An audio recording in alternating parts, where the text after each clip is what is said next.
Hello everyone, myself Aaron Manuel, and today we are going to explore the reasons why the European colonial powers came to India. Let's explore the content table, shall we? Okay, so this is your content table. These are the reasons exactly why the Europeans came to India. The number one reason is spice trade. The second reason is religion and politics. The third reason is renaissances, and there are some other reasons like others. So let's explore the first one, that is the spice trade. Okay, so this is something you already know. Indian commodities like silk, cotton clothes, muslin, and black pepper, and many other different types of spices were extremely popular in European countries. Now, you may have a question. Why these types of substances is found in India? Why not in Europe? So the thing is, India comes under the subtropical region. Subtropics basically means the regions which are located near to the equator. Now, near the equator, we have a lot of sunlight. Now, the interesting thing is, plants love sunlight and it allows them to thrive more. So, more sunlight means more variety of plants. More variety of plants means more type of flora and fauna. So, this is why tropical countries like India, Indonesia, Singapore, Malaysia, so these countries have a lot of spices, lot of flora and fauna. So that is why we have silk, cotton clothes, black pepper, and many different spices not found in European countries. So, for instance, when Vasco da Gama came to India from Portugal, okay, you are already familiar with Vasco da Gama, okay. So this is because you have been learning about Vasco da Gama, let's say from 8th class or 6th class. So when Vasco da Gama came to India, okay, and when he traded the goods, bought the Indian goods back to Portugal, he earned a profit that was 75 times the expedition cost.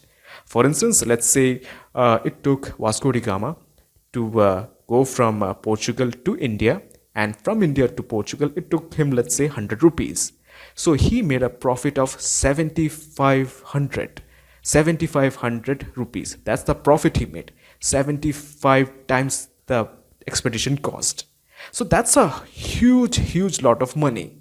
So that is why the European travelers really wanted to get to India.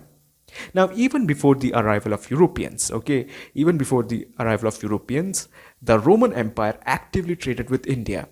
We have proof. For instance, we have found gold coins in Tamil Nadu. Okay, so these gold coins indicates that we have active trade relations back during the Roman times. So this is the most important reason. Spice trade. Spice was extremely popular in countries like French, Germany, Italy, Greece. Most of the European countries wanted spices. Now let's explore the second reason, that is religion and politics. Okay, so earlier the merchants from various European countries came to India by northwest land and sea routes for the purpose of trading. So this was the typical route of a European merchant. Okay, so this was how a European merchant used to travel. So he used to start from the port of Geneva or Venice, okay, either from the port of Geneva or Venice, and he used to stop at Constantinople. Now remember this word, Constantinople. Remember this word, Constantinople. The reason is this is a very important region. These days it is known as Istanbul. Istanbul is located in Turkey. So what used to happen is the merchant who used to start from the port of Geneva and Venice used to stop at Constantinople. Now, Constantinople basically means the place where the east meets the west, okay, where the east meets the west. Now, after reaching Constantinople, the merchant used to travel to the regions of Iran, Iraq, Afghanistan, Pakistan, and finally he used to reach India. The second route they used to follow was from the Red Sea. They used to reach the Red Sea, and from there they used to reach Calicut or Cochin through the Arabian Seas. So this was the two important ways through which the European merchant used to reach India. Okay, either he used to land at Constantinople and then travel through the regions of Iran, Iraq, Afghanistan, Pakistan, and then India, or he used to reach Red Sea and from Red Sea the Arabian Sea to Calicut and Cochin. Now, during the medieval century, this region was divided into two factions. the Christian Europe and Islamic Western Asia. Now, these two regions were always at war with each other. The Christians and the Muslims used to fight with each other. So that is why the Europeans who were Christians were unable to develop a direct economic relation with India because this area was controlled by the Arabs.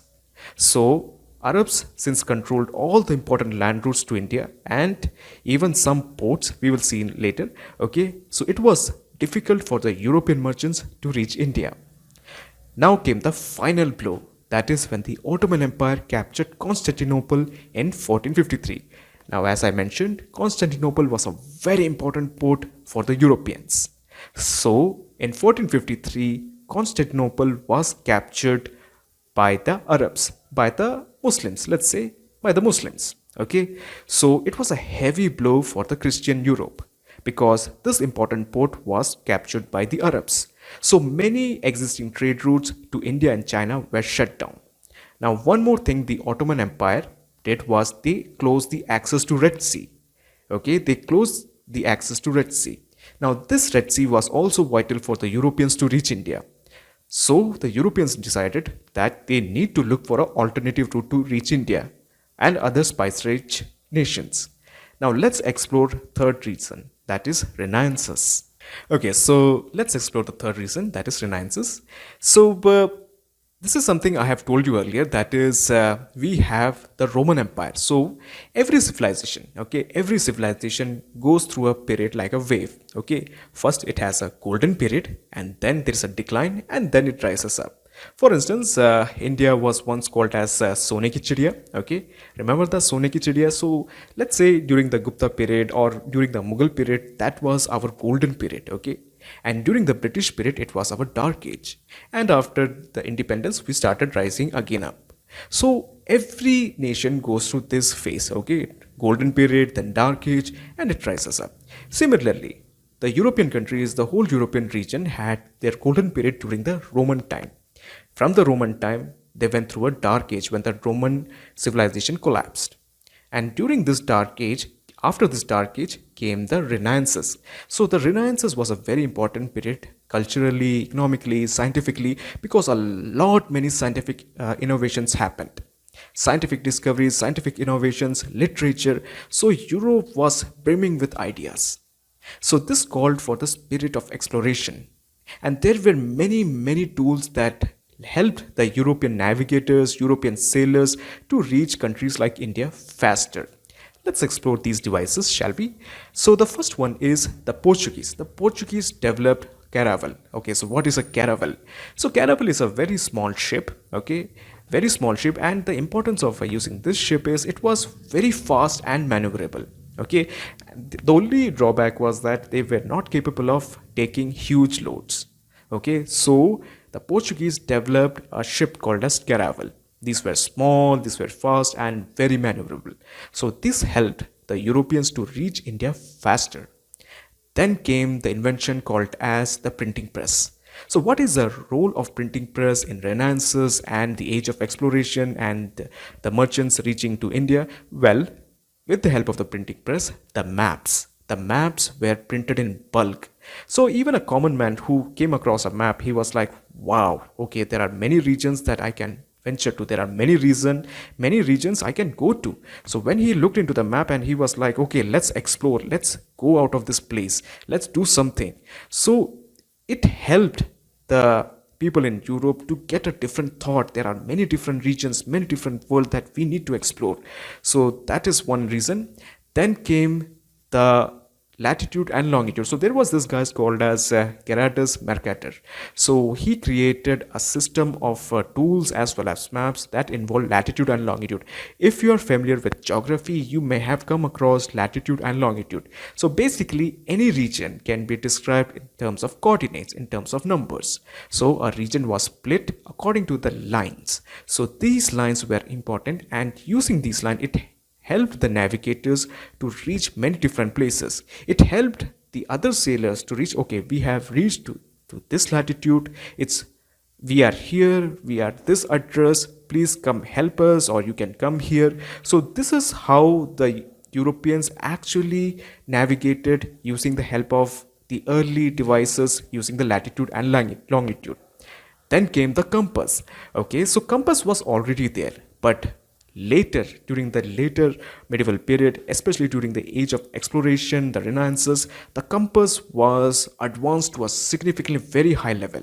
So, but now it was more accurate. They showed which direction we are. It showed the sailors that we are going to the north direction or the south direction. So it was very helpful.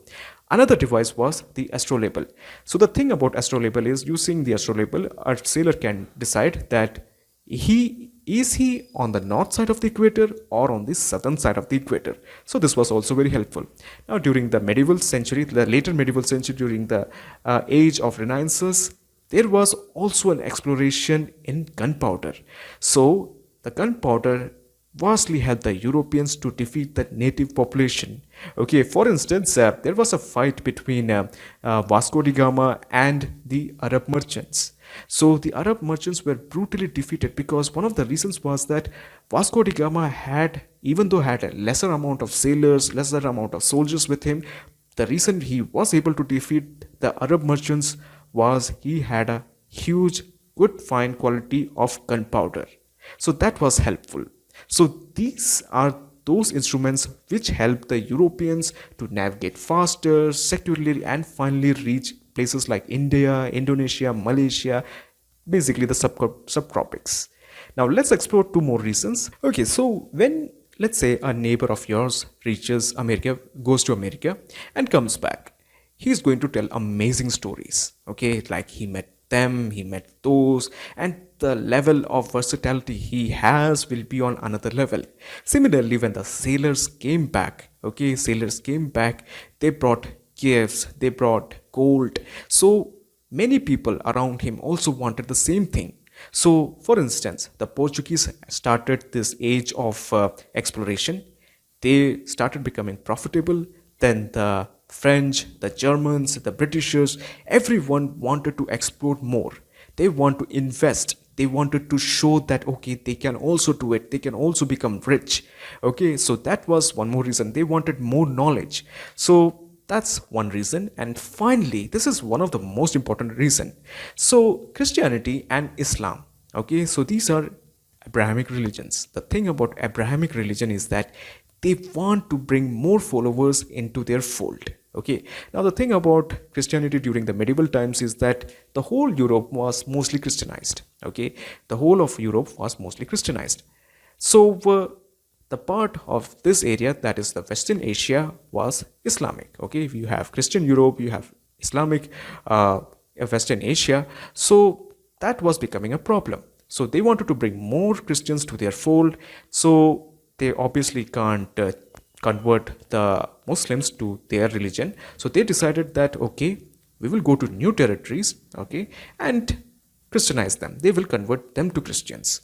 So that is one major exploration. That's one major reason.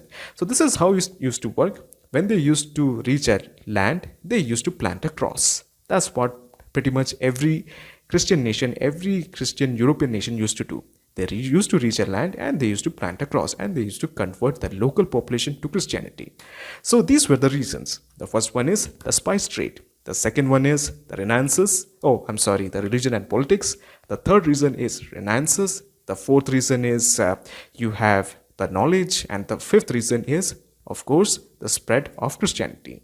So these were the reasons why the Europeans came to India.